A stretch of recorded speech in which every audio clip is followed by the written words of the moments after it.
Hello. Hello. Let me start off by saying my mental inexperience started the year after I finished second grade. I think I was 8 years old. Do you know how many years ago that was? Over 50. Boy, is that hard to believe. I continued coming to camp through elementary and junior high and some high school years. I still remember a lot of those weeks at camp. The music and songs, as Denny mentioned, the skit nights, the antics in the cabin, mealtime, singing Come and Dine at the dining hall, playing Capture the Flag, and of course the campfires.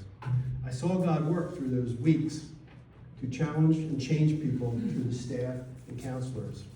In high school and post-high school, there were a lot of trips up to camp for YPU volleyball tournaments, YPU short trips. After college, as we started our family and began my profession, I sort of lost track of camp until Lee Delp one day asked me to help him on the board, and that's been a long time ago. Since then, I've been fortunate enough to have worked with, I believe, just about every director since Denny mentioned Ray Limburger was the director. I've seen God work through directors Sam Lapp, Jerry Musselman, Clyde Small, Brian Smith, Richard Brewer, and now Brian Barr. God has really blessed camp with solid, godly leaders. When Matt asked me what to share or what stories to come up with, I know, what am I going to say? I wasn't quite sure what to share.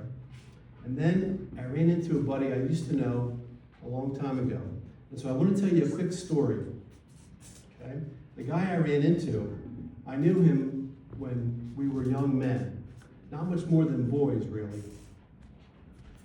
And back then, as an 18-year-old, we were into school and our sports and cars and girls, and not necessarily in that order. He was okay. I mean, looking back, I think he thought he had a lot more going for him than he really did. But the one thing that he did have was a solid devotional life. He read his Bible every day and tried to follow the Lord. Now, back when you're 18, if something doesn't happen in the next 20 minutes, it's never going to happen, right? I think a lot of us older folks can relate to that.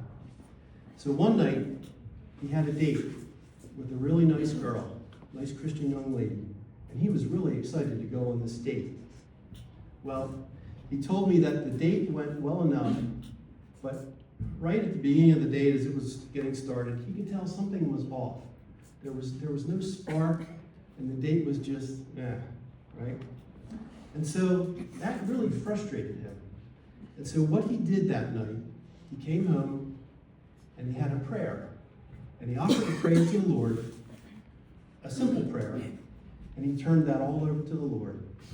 And the prayer went something like this: Lord, in your timing, in your wisdom, bring someone into my life that you'd have me meet. Well, let me tell you that the Lord answered that prayer for this young guy. Because in fact, he did meet someone very special the very next day. Okay? And that young lady became his wife.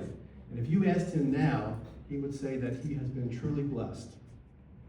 Okay, so why am I telling you all this? What does that have to do with camp? Well, let me tell you. You see, the time spent at camp, the decisions made at camp, which he still thinks about, the commitments entered into while here at camp, he still seeks to honor.